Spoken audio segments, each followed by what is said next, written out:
Nếu một ngày nào đó bạn đi qua vùng Lập Thạch ở Vĩnh Phúc ngày xưa và bây giờ là Phú Thọ, được mời một đặc sản, nhìn qua hơi giống bánh khảo, cắn vào lại thấy có mùi của khói lá sim, vị bùi bùi ngậy ngậy, thì đó chính là đất.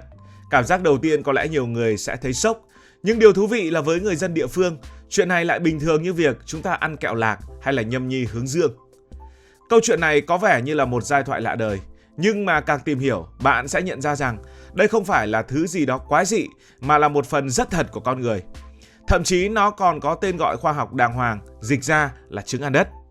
Và điều đáng nói là nó không chỉ tồn tại ở một khu vực tại Việt Nam, mà còn xuất hiện ở khắp nơi trên thế giới, từ châu Phi, Ấn Độ cho tới tận nước Mỹ hiện đại. Vậy rốt cuộc, vì sao con người ta lại ăn đất? Và tại sao lại có người nghiện nó như nghiện một món ăn vặt? Câu trả lời nằm ở một hành trình rất thú vị, nơi cơ thể, tâm lý và văn hóa đan xen vào nhau. Nếu bạn nghĩ ăn đất là hành vi khác người thì thực ra cơ thể con người lại không nghĩ như vậy. Nó hoạt động giống như một hệ thống cực kỳ tinh vi và luôn biết mình đang thiếu gì. Khi thiếu đường thì bạn thèm đồ ngọt, khi thiếu muối bạn thấy món ăn nhạt nhẽo, và khi thiếu một số vi chất như là sắt, kẽm hay canxi, cơ thể có thể bật tín hiệu khiến bạn thèm những thứ rất kỳ lạ, trong đó có đất. Hiện tượng này gắn liền với một rối loạn có tên là pica. Những người rơi vào trạng thái này không chỉ ăn đất mà còn có thể ăn phấn, ăn giấy, thậm chí là những thứ hoàn toàn không phải là đồ ăn bình thường. Nghe hơi đáng sợ, nhưng đây lại là một cơ chế sinh tồn rất cổ xưa của loài người. Ngày xưa, khi chưa có thuốc bổ hay thực phẩm chức năng, con người phải tự tìm cách bổ sung những gì cơ thể còn thiếu, và đôi khi nguồn bổ sung đó lại nằm ngay dưới chân mình. Điều quan trọng là người ta không phải là đất nào cũng ăn. Loại đất được ăn ở Lập Thạch là đất sét trắng, khá tinh khiết, ít tạp chất và có thành phần khoáng nhất định. Trong đó có thể chứa canxi giúp xương chắc khỏe, sắt giúp tạo máu, magie hỗ trợ thần kinh. Ngay đến đây bạn sẽ thấy mọi thứ bắt đầu hợp lý hơn một chút. Nó giống như việc bạn uống viên bổ sung khoáng, chỉ có điều phiên bản này là tự nhiên 100% và không qua nhà máy. Nói một cách dễ hình dung, cơ thể con người giống như một chiếc xe. Khi thiếu dầu nó sẽ báo, và nếu không có dầu đủ tốt, nó có thể chấp nhận bất kỳ một thứ gì gần giống như vậy để duy trì hoạt động. Đất trong một số trường hợp lại chính là thứ gần giống đó. Và bạn phải biết rằng câu chuyện này không chỉ có ở Việt Nam thôi đâu, ở các nước khác trên thế giới cũng có. Nếu bạn tìm hiểu những nước như là Ghana hay Kenya, đây là những nước ở châu Phi, thì cũng có một cảnh rất thú vị. Ngoài chợ, bên cạnh bánh kẹo, đồ ăn sẽ có những túi đất được bày bán. Không phải là đất bốc lên bình thường, mà là đất đã được chọn lọc, được phơi khô, thậm chí là nướng nhẹ, được gói gọn gàng chẳng khác gì bim bim. Người ta thường gọi vui đó là bánh quy, nhưng nguyên liệu chính lại là đất sét. Có loại mềm, cắn vào hơi vụn như bánh khảo, có loại cứng hơn phải nhai kỹ, nhưng bù lại vị lại bùi, hậu vị kéo dài, ăn xong cảm thấy rất ngon. Đặc biệt phụ nữ mang thai ở đây rất chuộng món này. Có những nghiên cứu ghi nhận một số khu vực, tỷ lệ phụ nữ từng ăn đất trong thai kỳ lên đến 30 thậm chí là 50%. Nếu nhìn vào góc nhìn của họ thì lại thấy hợp lý.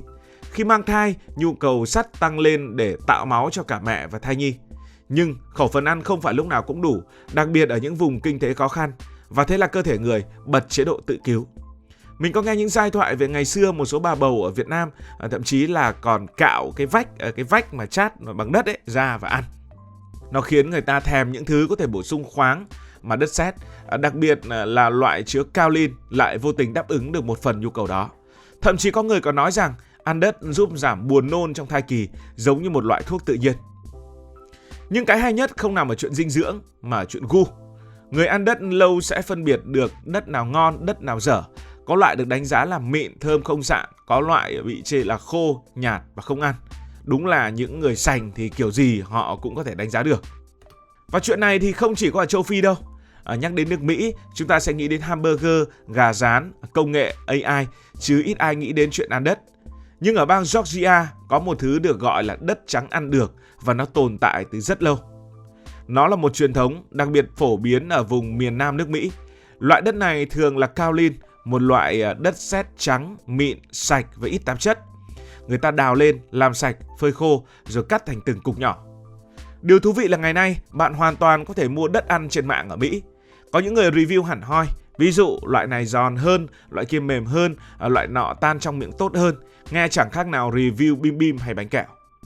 Và ở đây, câu chuyện trở nên rất đáng suy nghĩ. Mỹ thì đâu có thiếu ăn, Mỹ cũng không có thiếu thuốc bổ, vitamin và thực phẩm chức năng. nhưng thói quen ăn đất vẫn tồn tại. Điều đó chứng minh một điều rằng cái việc ăn đất không chỉ đến từ thiếu thốn mà đến từ việc thích, từ văn hóa và cảm giác. Có những người lớn lên cùng thói quen này và với họ đó là một phần của tuổi thơ. Giống như người Việt nhớ mùi cốm, nhớ mùi bánh chưng thì người Mỹ lại cũng có những người nhớ mùi đất. Ở Ấn Độ thì câu chuyện lại mang một màu sắc khác hẳn. Nếu ở châu Phi có yếu tố văn hóa, ở Mỹ có yếu tố thói quen thì ở đây ăn đất nhiều khi là bất đắc dĩ. Hiện tượng này phổ biến hơn ở trẻ con và phụ nữ, đặc biệt là những người phụ nữ mang thai ở những vùng nông thôn hoặc khu vực thiếu dinh dưỡng. Khi thiếu sắt hoặc vi chất, nó không chỉ đơn giản là yếu đi mà có thể tạo ra những cơn thèm rất kỳ lạ. Trẻ con có thể bốc đất lên ăn một cách tự nhiên, không phải là chúng nghịch dại đâu mà vì cơ thể đang thiếu chất. Phụ nữ mang thai cũng vậy, có người kể rằng họ cảm thấy thèm một cách khó chịu, giống như cơn thèm đồ chua hay đồ ngọt, nhưng ở đây lại là thèm đất. Tất nhiên, đất cũng không phải là món ngon, nó không được hun khói, không được chế biến cầu kỳ, nó chỉ đơn giản là thứ giúp cơ thể con người cân bằng lại trong một hoàn cảnh thiếu thốn. Nói một cách dễ hình dung, nếu ở Lập Thạch ăn đất giống như ăn quà vặt, ở châu Phi ăn đất giống như một món bim bim đặc biệt, thì ở Ấn Độ nhiều khi ăn đất giống như là uống thuốc, nhưng loại thuốc này không dễ chịu.